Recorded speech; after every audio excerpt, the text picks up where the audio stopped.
Most people think persuasion begins at the moment someone makes an argument. A salesperson begins the pitch. A leader presents the case. A negotiator states the offer. A speaker delivers the message. It seems natural to assume that influence lives mainly inside those visible moments, in the quality of the reasoning, the emotional power of the language, or the strength of the evidence. But Robert Cialdini's Pre-Suasion asks us to look earlier. Much earlier. Its central claim is that the most important part of persuasion may happen before the persuasive message is ever delivered. The opening frame, the first question, the order of information, the physical setting, the emotional cue, the headline, the atmosphere, the image, the suggestion of what matters most right now. All of these can shape whether the message that follows feels convincing or forgettable.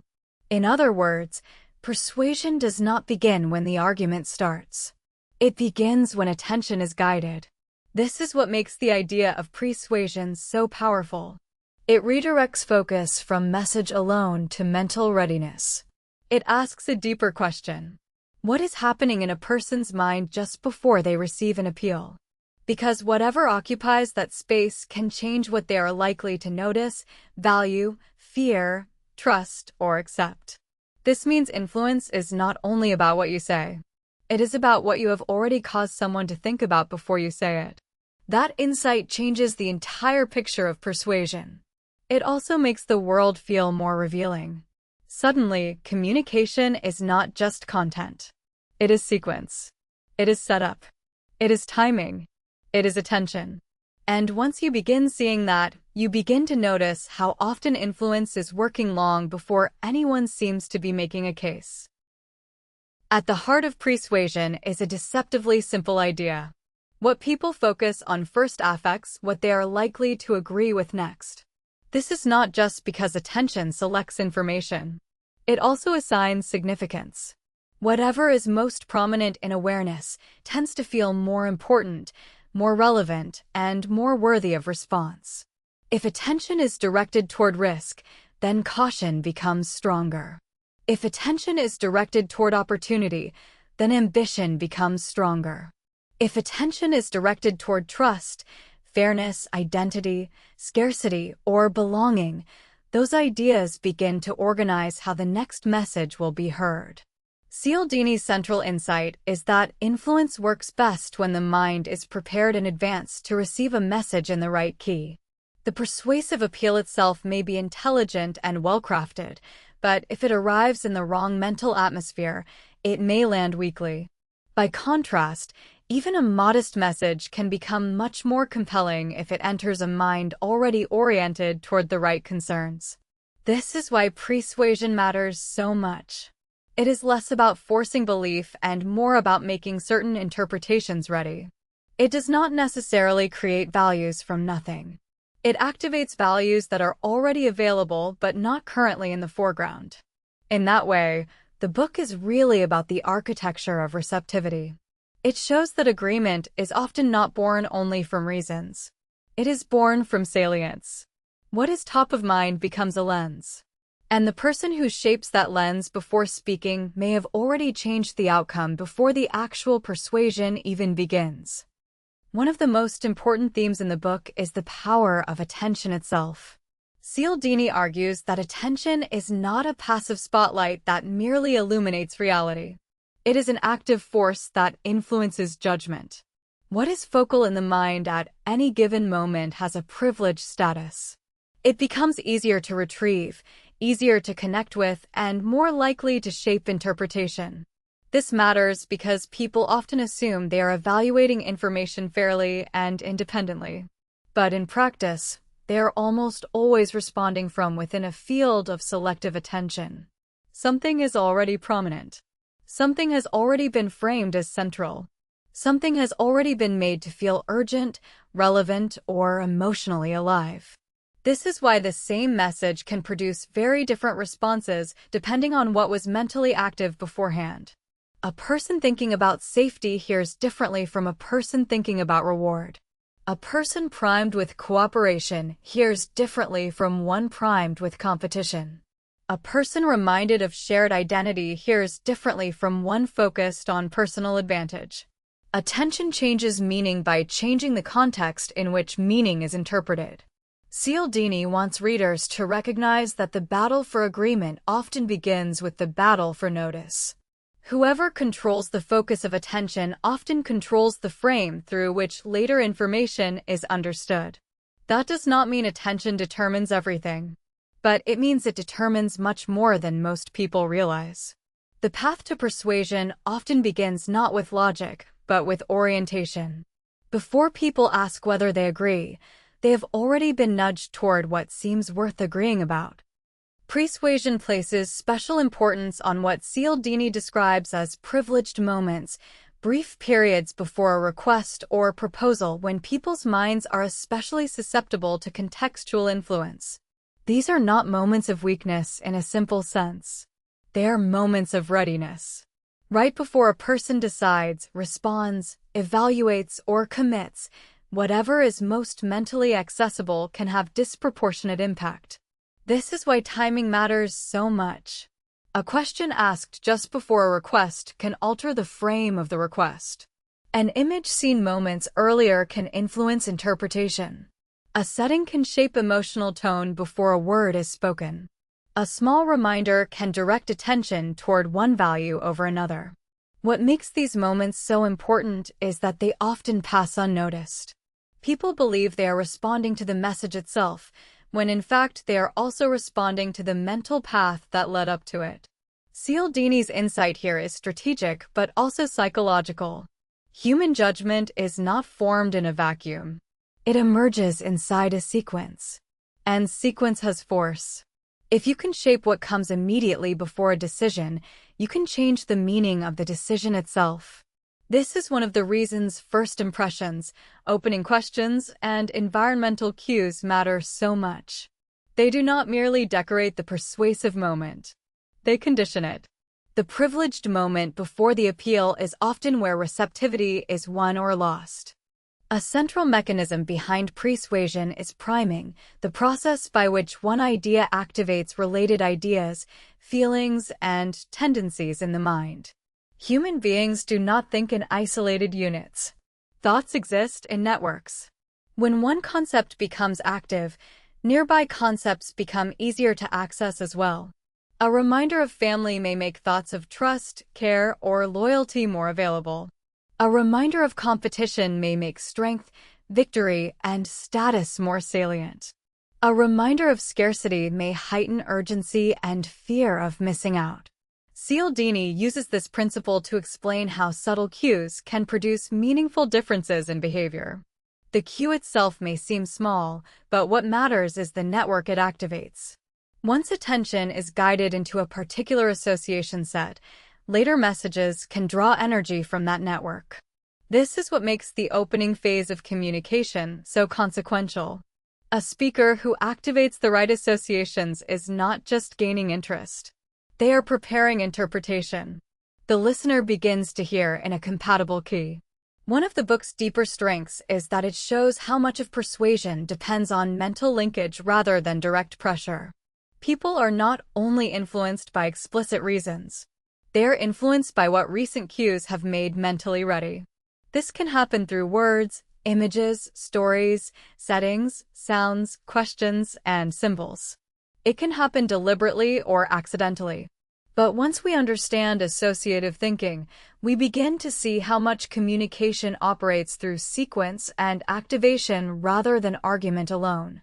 In practical terms, this means that the moment before a message is part of the message. What has just been made active will partly determine how everything else is understood. One of the simplest and most effective persuasive tools is the right opening question. Cialdini shows that a well-placed question can direct attention toward a specific concern, value, or self-concept before the main message arrives. The key is relevance. If the question invites people to think about an issue connected to the later request, then the request feels more personally meaningful when it appears. This matters because people do not respond strongly to information that feels abstract or unrelated. They respond when something has already become psychologically alive for them. A question can do that quickly. It can cause the listener to search memory, examine desire, recall a problem, or imagine a preferred future. In doing so, it makes the upcoming message fit into an already active frame. The message no longer feels like an intrusion. It feels like an answer. This is one of Cialdini's most practical insights. Effective influence is often less about clever pressure and more about helping people notice why the subject already matters to them. The opening question is powerful not because it manipulates from nowhere, but because it draws something real into awareness. It turns passive hearing into engaged attention. And once engagement is present, persuasion becomes easier because the message is no longer traveling across indifference. It is entering a mind already prepared to care. Pre-Suasion expands the idea of persuasion beyond speech. Cialdini emphasizes that physical and symbolic environments can shape receptivity before a communicator says anything at all. Rooms, design choices, visual imagery, layout, color, sequence, and atmosphere all send signals. They frame what kind of interaction is occurring and what values are likely to matter within it. This is important because people often underestimate environmental influence. They think only explicit language counts. But the setting itself can quietly prepare trust, caution, prestige, urgency, or warmth. A formal space may activate seriousness. A communal space may activate openness. Elegant surroundings may activate quality expectations. Sparse surroundings may activate efficiency or focus. Digital environments do this too. A web page, an app interface, a headline, or a waiting screen all shape the interpretive mood before a request is made. Cialdini's broader message is that communicators are always saying more than they think. The environment participates in the persuasion. It can support the later message or quietly work against it. This has practical value for leaders, teachers, marketers, designers, and anyone who wants their message to land well. It also has defensive value for audiences. Once you realize that context is speaking, you begin to ask a different question. Not only what is being said, but what atmosphere is preparing me to hear it this way. That question alone can make influence more visible. Cialdini also explores how associations transfer meaning from one thing to another. If a message is consistently paired with certain ideas, images, emotions, or values, those qualities begin to color the message itself.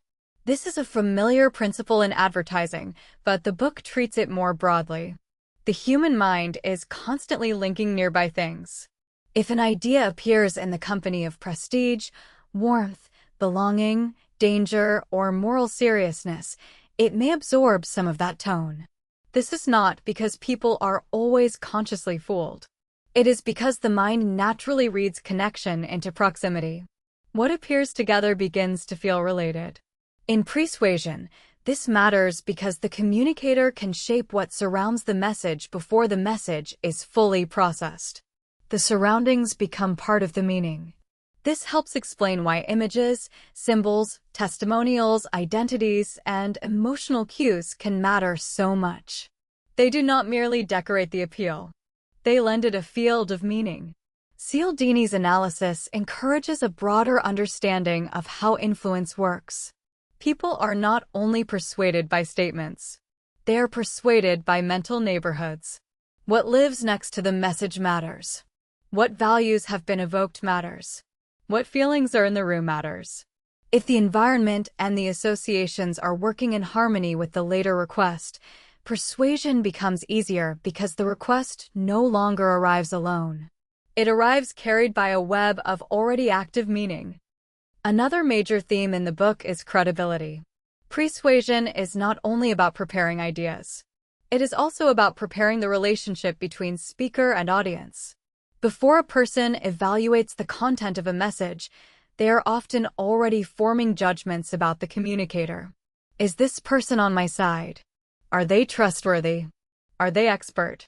Do they understand my concerns? Do they share anything with me? Cialdini shows that small cues before the main message can shape these judgments in powerful ways. If the audience feels a sense of alignment, common identity, or credible expertise before the appeal begins, the message is more likely to be received openly. This does not mean substance no longer matters. It means receptivity depends partly on whether the speaker has been framed as worthy of attention. In some ways, this is one of the most human parts of the book. People do not respond only to claims. They respond to relationships. A message from a perceived ally sounds different from the same message delivered by a suspected outsider. A recommendation from a trusted expert lands differently from one given by an unknown source. Pre-Suasion works here by arranging attention toward cues of legitimacy, reliability, and shared interest before persuasion properly starts. The practical implication is clear. If you want your message to matter, you must think carefully about what prepares your audience to believe that you are someone worth hearing in the first place. Readers familiar with Robert Cialdini's earlier work on influence will recognize many familiar principles in this book, including reciprocity, liking, authority, scarcity, consistency, social proof, and unity. What Pre-Suasion does is show how these principles can be strengthened before the actual persuasive appeal is made. Instead of focusing only on the message itself, Cialdini asks how a communicator can make a certain principle mentally active in advance. Authority becomes more influential when attention has already been directed toward expertise. Scarcity becomes more powerful when the listener has been led to think about possible loss or limited access. Social proof becomes stronger when attention is focused on what similar others are doing. Unity becomes more compelling when shared identity has already been evoked. This reframing is important because it shows persuasion as a two-stage process. First, prepare the mind. Second, deliver the appeal. The principle does not have to do all the work on its own. It is helped by pre-existing mental readiness. This insight makes influence feel less like a single moment of impact and more like a sequence of positioning moves. It also shows why some persuasive attempts fail despite using sound principles. They may be using the right principle at the wrong time, without first creating the attention structure in which that principle can flourish. Pre-Suasion makes influence more strategic because it widens the field of what matters.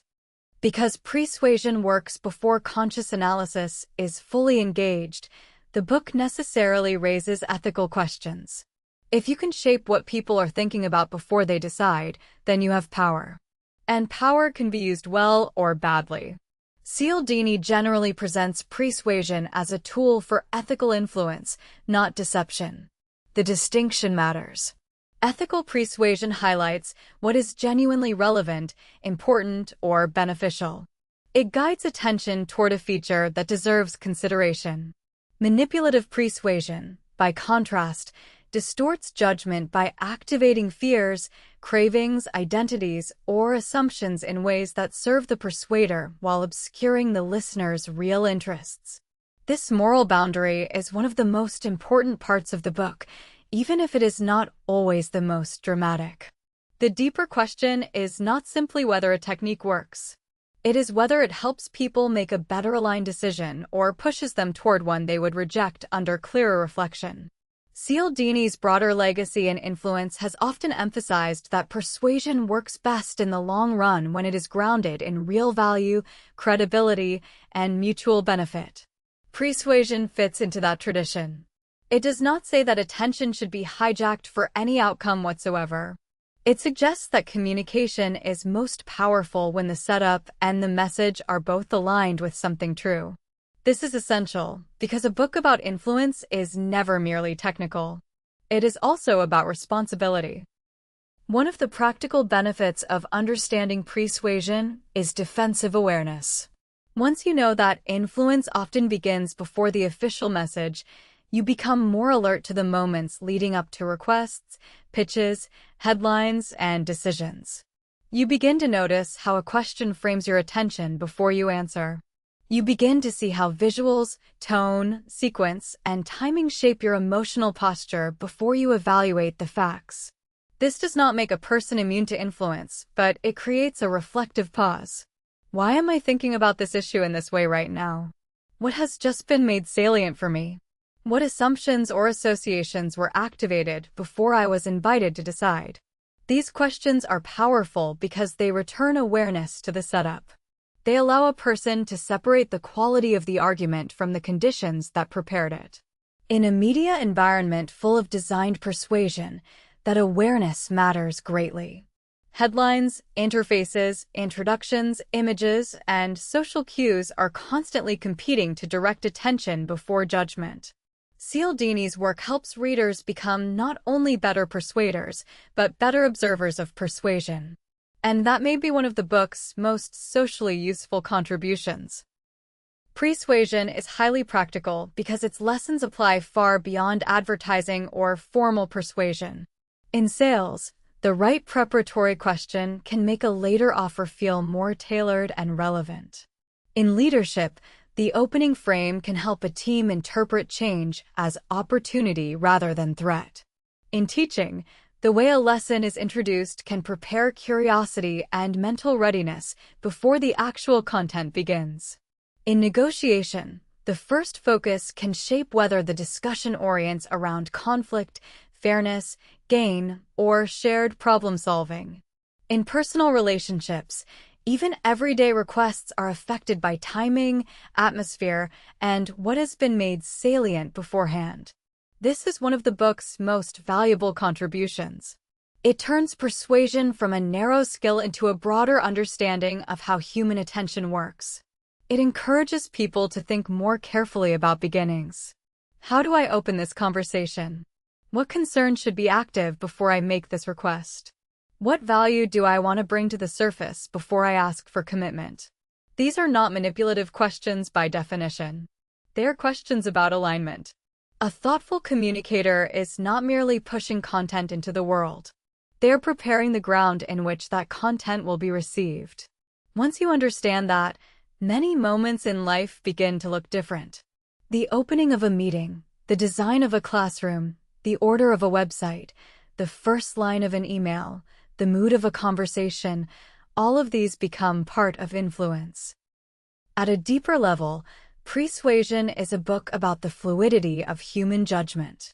People often imagine themselves as stable decision-makers who simply weigh evidence and act according to fixed preferences. Cialdini presents a more dynamic picture. Judgment depends heavily on what is top of mind, what has just been activated, what seems relevant, and what interpretive frame is already in place.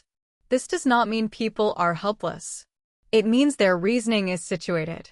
It takes place inside a sequence of cues and associations. The mind is not an empty chamber waiting for logic. It is an active system already shaped by salience. This view is humbling, but it is also realistic. It helps explain why equally intelligent people can respond differently to the same message, why timing changes outcomes, and why the moments before conscious evaluation deserve much more attention than they usually receive. In this sense, the book is not only about persuasion. It is about how the mind organizes reality before judgment feels like judgment at all. If we gather the main lessons of the book into a few clear points, they would sound something like this. First, persuasion often begins before the persuasive message itself.